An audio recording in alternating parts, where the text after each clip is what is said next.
से नीचे उतरी और फिर मिशा के लिए एक डार्क ब्लू कलर का वन पीस निकालते हुए बोली, ये मिशा पर अच्छा लगेगा। हिचकी ने इतना कहा ही था कि रूम में राजवीर आया, जो स्टडी रूम में अपना काम कर रहा था। उसके हाथ में ड्रेस देखकर वो बोला, तुम कहाँ जा रही हो? राजवीर की आवाज सुनकर इश्की उसकी तरफ देखते हुए बोली, कहीं नहीं। ये सुनकर राजवीर आगे बोला, फिर ये ड्रेस क्यों निकाला? इश्की बोली, ये तो मैंने मिशा के लिए निकाला है, क्योंकि वो बाहर जा रही है। इश्की की बात सुनकर राजवीर कुछ नहीं बोला और आकर सोफे पर बैठ गया। इश्की फिर उसके पास आकर बोली, मैं मिशा को ये ड्रेस देकर आती हूँ। राजवीर बोला, इश्की जल्दी से मिशा के रूम में गई। वहीं दूसरी तरफ समर अपने काम में बिजी था, तो रूही गुस्से से उसके पास आकर उसके हाथों से फाइल लेते हुए बोली, उफ, हद होती है, कम से कम आज के दिन तो काम को साइड कर दो। समर रूही के हाथ से फाइल लेते हुए बोला, रूही बस थोड़ा सा काम है, मैं जल्दी खत्म करता हूँ। रूही बोली, नहीं, आज संडे है और तुम सुबह सुबह ही काम में लग गए हो, ये सही नहीं है। समर हार मानते हुए बोला, अच्छा ठीक है, लेकिन एक बार ये फाइल तो दे दो, मैं रख देता हूँ, इम्पोर्टेंट है। ये सुनकर रूही ने समर को फाइल दे दी और फिर उसके पास आकर बोली, चलो हम कहीं घूमने चलते हैं। रूही की बात सुनकर समर उसकी तरफ देखकर बोला, ठीक है।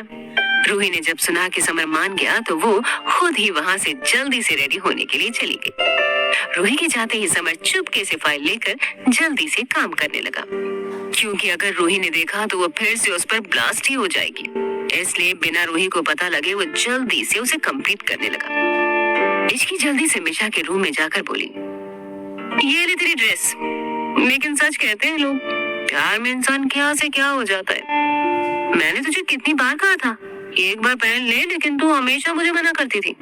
और आज उस रेहान ने एक बार क्या कहा तो मान गई। इश्की के तानों से भरी हुई बातों को इग्नोर करते हुए मिशा उसके हाथ से ड्रेस लेते हुए बोली, तू यही रुक, मुझे तेरी हेल्प की जरूरत पड़ेगी। इश्की अपना मुंह बनाते हुए बोली, हाँ क्यों नहीं, तुझे मेरी याद तो तभी आती है जब जरूरत पड़ती है।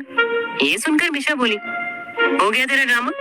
इश्की फिर से अपना मुंह बनाते हुए बैठ गई और चिल्लाते हुए बोली, जल्दी कर। मिशा बाथरूम में जाकर अपना ड्रेस चेंज कर रही थी, वो वहीं से बोली, चुप कर। जिसे सुनकर इश्की चुप होकर अपने फोन में कुछ करने लगी। वहीं राजवीर के पास समर का कॉल आया। उसने उसे बताया कि मिस्टर आहूजा ने उसे पार्टी में इनवाइट किया था। राजवीर को इसमें कुछ भी अजीब नहीं लगा, क्योंकि बिजनेस में उसे ऐसे कई इनविटेशन आ चुके थे और उनमें से कई में राजवीर गया और कई में नहीं गया। लेकिन ये इनविटेशन उसके साथ साथ उसकी पूरी फैमिली को आया था। राजवीर ने इन सब के बारे में ज्यादा नहीं सोचा और अपने काम में लग गया। वहीं दूसरी तरफ आहूजा मेंशन में आलिया अपने रूम में सभी डिजाइनर्स को अपने बर्थडे ड्रेस के लिए कुछ बताते हुए बोली, मेरा ड्रेस अब तक का सबसे अच्छा ड्रेस होना चाहिए, जिसे देखते ही वो ट्रेंडिंग में आ जाए और आज तक किसी एक्ट्रेस ने वैसी ड्रेस न पहनी हो। Remember that. आलिया की बातें सुनकर एक डिजाइनर बोला, डोंट वरी मैम, हम आपके लिए अब तक का सबसे बेस्ट डिजाइन ही बनाएंगे। उन सभी की बात सुनकर आलिया बहुत खुश हुई और अपने मन में सोचने लगी कि अपने बर्थडे वाले दिन वो ऐसे रेडी हो गई कि राजवीर की आंखें उस पर से हटने का नाम ही नहीं लेंगी। आलिया ने इन सभी बातों का ध्यान रखा था कि सब कुछ परफेक्ट हो, कुछ भी कमी न रह जाए। वो बस राजवीर को इम्प्रेस करने का एक भी मौका नहीं छोड़ना चाहती थी। उसके लिए वो एक सपने की तरह हो गया था, जिसे आलिया पाना चाहती थी, पर वो कहाँ जानती थी कि सपना कभी पूरा नहीं होता और इसलिए उसे सपना कहते हैं। आलिया अपने कभी पूरे न होने वाले सपने के लिए बहुत ज्यादा एक्साइटेड थी और उसे पूरा यकीन था कि राजवीर उस जैसी टैलेंटेड और सुंदर लड़की को कभी रिजेक्ट नहीं करेगा। आलिया को अपनी सुंदरता पर बहुत घमंड था। उसे लगता था कि इस खूबसूरती से वो राजवीर को भी जीत सकती थी, पर उसे क्या पता कि राजवीर के लिए ऐसी खूबसूरती कोई मायने नहीं रखती थी। अगर होता तो अब तक न जाने कितनी लड़कियां उसे अपनी खूबसूरती के जाल में बांध लेती। आलिया अपने बर्थडे के लिए बहुत खुश थी। तभी उसके रूम में उसके डैड आए और उससे बोले, सारी तैयारियां कैसी चल रही हैं? आलिया ने पूछा। सब सही से चल रही है डैड। क्या आपने राजवीर की फैमिली को इनवाइट किया? मिस्टर आहूजा बोले, हाँ, मैंने उन्हें भी और राजवीर को अलग से भी इनवाइट कर दिया है। तो अब देखते हैं कि वो आता है या नहीं।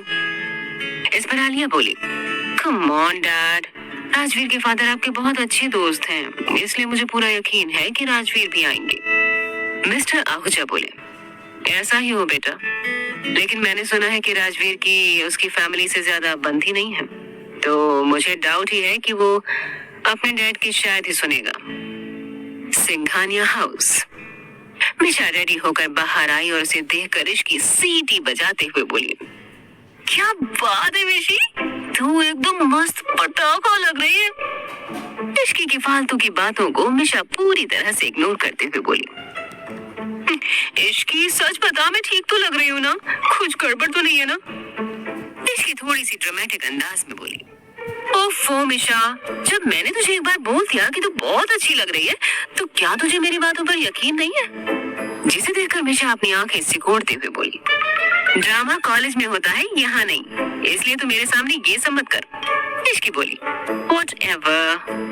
फिर इश्की अपनी आंखों में चमक लाते हुए बोली, वैसे आज रेहान ने तुझे शॉर्ट ड्रेस पहन कर आने को बोला है ना, तो कहीं आज तुम दोनों कुछ करने वाले तो नहीं है ना?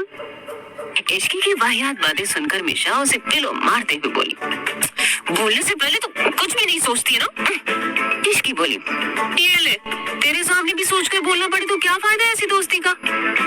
जिस पर मिशा उसे देखते हुए बोली, हाँ तो मैडम, आप ये मत भूलिए कि आप भी मैरिड हैं, तो पूछने को मैं भी बहुत कुछ पूछ सकती हूँ और बिना सोचे बोल भी सकती हूँ।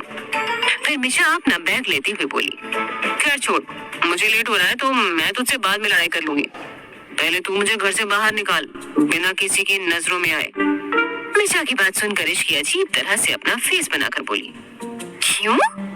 उसकी बात सुनकर मिशा समझ गई कि उसे कुछ समझ में नहीं आया। मिशा इश्की को समझाते हुए बोली, ओफो, क्योंकि पहले किसी ने मुझे इस तरह से नहीं देखा है और सडन मैं ऐसे उनके सामने रेहान से मिलने जाऊंगी, ये अच्छा थोड़ी ना लगेगा, और गलती से रूही दी ने और मेहर ने देख लिया तो वो दोनों मेरा मजाक उड़ाएंगे। इश्की मिशा की बात को समझते हुए बोली, चल ठीक है, मैं बाहर देख के आती हूँ, अगर कोई नहीं हुआ तो तू जल्दी से भाग जाइयो। ये बोल इसके रूम से बाहर जाकर देखने लगी तो लिविंग हॉल में इस वक्त सिर्फ कुछ सर्वेंट्स थे, जिन्हें इश्की ने कुछ काम बोलकर वहां से भगा दिया।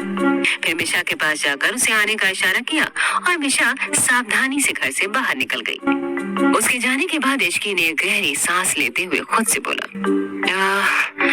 पता नहीं दोस्ती में क्या क्या करना पड़ता है। इश्की अपने रूम में गई और आराम से बेड पर बैठकर कुछ कुकीज खाने लगी। उसे पता था कि इस वक्त राजवीर अपने स्टडी रूम में बैठकर काम कर रहा होगा, इसलिए वो उसे डिस्टर्ब नहीं करती और पूरे दिन रूम में बैठकर मूवीज देखती या फिर अपना फोन यूज करती। जब शाम को राजवीर रूम में वापस आया तो इश्की को सोता हुआ पाया और पूरे रूम की हालत देखकर उसने अंदाजा लगा लिया था कि उसने पूरे दिन क्या किया होगा। रूम की हालत कुछ इस तरह से थी कि बेड पर चिप्स के पैकेट पड़े हुए थे और नीचे जमीन पर कोल्ड ड्रिंक्स की कैन, और टीवी का रिमोट भी इश्की के हाथ में था, तो शायद वो टीवी देखते देखते ही सो गई थी। राजवीर अपने कमरे की ऐसी हालत देखकर सोती हुई इश्की को घूर कर देखने लगा, फिर अपनी गर्दन झटक कर वो उसके पास जाने लगा। तभी उसका पैर एक कैन पर गया और वो गिरते गिरते बचा। राजवीर खुद को संभाल कर इश्की के पास गया और उसे अच्छे से ब्लैंकेट से कवर कर बेड पर से सारे पैकेट्स हटा दिए। इश्की जब भी सोती थी तो उसे होश ही नहीं रहता था कि वो कैसे सो रही थी। रात को राजवीर उसे पकड़ कर सोता था, जिस वजह से उसके स्लीपिंग पोस्चर का पता ही नहीं चलता था। लेकिन जब भी वो अकेले सोती थी तो पूरे बेड पर क्लॉक की सुई की तरह घूम घूम कर सोती थी, जिस वजह से उसका ब्लैंकेट कभी उसके ऊपर नहीं रहता था। रात में जब भी राजवीर उसके पास नहीं रहता तो उसे नींद भी नहीं आती, और अभी उसे देखकर ऐसा लग रहा था जैसे वो कई दिनों से नहीं सोई थी। वो वहीं बैठकर इश्की के सोते हुए चेहरे को देखने लगा और फिर उसके फोरहेड पर किस किया। वही मिशा जो पूरे दिन से रेहान के साथ थी, रेहान और वो जगह जगह घूम रहे थे। पहले वो दोनों मूवी देखने गए थे और उसके बाद कई जगह गए। रेहान मिशा के साथ ज्यादा से ज्यादा टाइम स्पेंड करना चाहता था और इस वजह से उसका बस चलता तो वो आज उसे पूरा शहर घुमा देता। वो आज बार बार मिशा की तारीफ भी किए जा रहा था। रेहान मिशा को लेकर एक डिस्को में गया और उसे एक टेबल पर बिठाकर स्टेज की तरफ जाकर उसे एक सॉन्ग डेडिकेट करता हुआ गाने लगा। रेहान का सॉन्ग सुनकर डिस्को में सभी लोग अपने अपने पार्टनर के साथ डांस करने लगे। वो भी मिशा को अपने साथ डांस फ्लोर पर ले आया था और वो खुशी से उसके साथ डांस कर रही थी। कुछ देर डांस करने के बाद वो दोनों बैठ गए और थोड़ा टाइम और स्पेंड करके वहां से निकल गए। रेहान मिशा को उसके घर छोड़ता हुआ अपने घर के लिए निकल गया। वो अपने घर के बाहर खड़ी होकर सोचते हुए खुद से बोली, सुबह तो मैं कैसे भी करके निकल गई, लेकिन अब अंदर कैसे जाऊं? एक काम करती हूँ, इश्की को फोन करती हूँ। ये सोच मिशा इश्की को फोन करने लगी, लेकिन वो तो दुनिया से बेखबर घोड़े बेचकर सो रही थी। मिशा बार बार इश्की को कॉल ट्राई कर रही थी और जब उसने कॉल रिसीव नहीं की तो वो इरिटेट होते हुए खुद से बोली, ओफ, जरूर ये लड़की घोड़े बेचकर सो रही होगी। मिशा वहीं खड़ी रही। वो इस तरह से घर के अंदर नहीं जा सकती थी। तभी उसे एक आइडिया आया और वो कार के पीछे की तरफ से गई तो उसने देखा कि वहां पर भी बहुत सारे गार्ड्स थे और सिक्योरिटी बहुत टाइट थी। मिशा ने एक बार सोचा कि अगर वो गार्ड के सामने से चली भी गई तो क्या फर्क पड़ जाएगा, कोई गार्ड उससे कोई क्वेश्चन नहीं करेगा। लेकिन घर के अंदर जाने के लिए उसे कोई और रास्ता लेना होगा। वो डायरेक्ट हॉल से नहीं जा सकती थी। यही सोच वो गेट से अंदर तो गई, लेकिन गार्ड के सामने खड़ी होकर सोचने लगी कि अब आगे क्या किया जाए। तभी मिशा को पाइप दिखा। उसने एक नजर पाइप को देखा और फिर अपनी शॉर्ट ड्रेस को। फिर मन में बोली, यही डिसएडवांटेज है इस ड्रेस का। पता नहीं लड़कियां इसे पहनती क्यों है। इस ड्रेस में ना तो ढंग से भाग सकते हैं और ना ही किसी पाइप पर चढ़ सकते हैं। अभी मैंने अपने कपड़े पहने होते तो स्पाइडरमैन की तरह चढ़ जाती।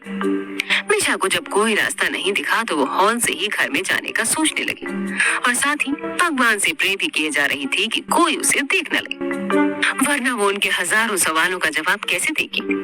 वहीं लिविंग हॉल में इस वक्त राजवीर और इश्की को छोड़कर पूरा परिवार बैठा हुआ था। समर और रूही भी बाहर से घूम कर आ चुके थे और इस वक्त उन सभी के बात करने का टॉपिक था आहूजा मेंशन में होने वाली पार्टी। क्या मिशा बिना किसी की नजर में आए अंदर जाने में कामयाब हो पाएगी और क्या होगा जब सभी उसे ऐसे कपड़ों में देखेंगे और मिशा उनके सवालों का क्या जवाब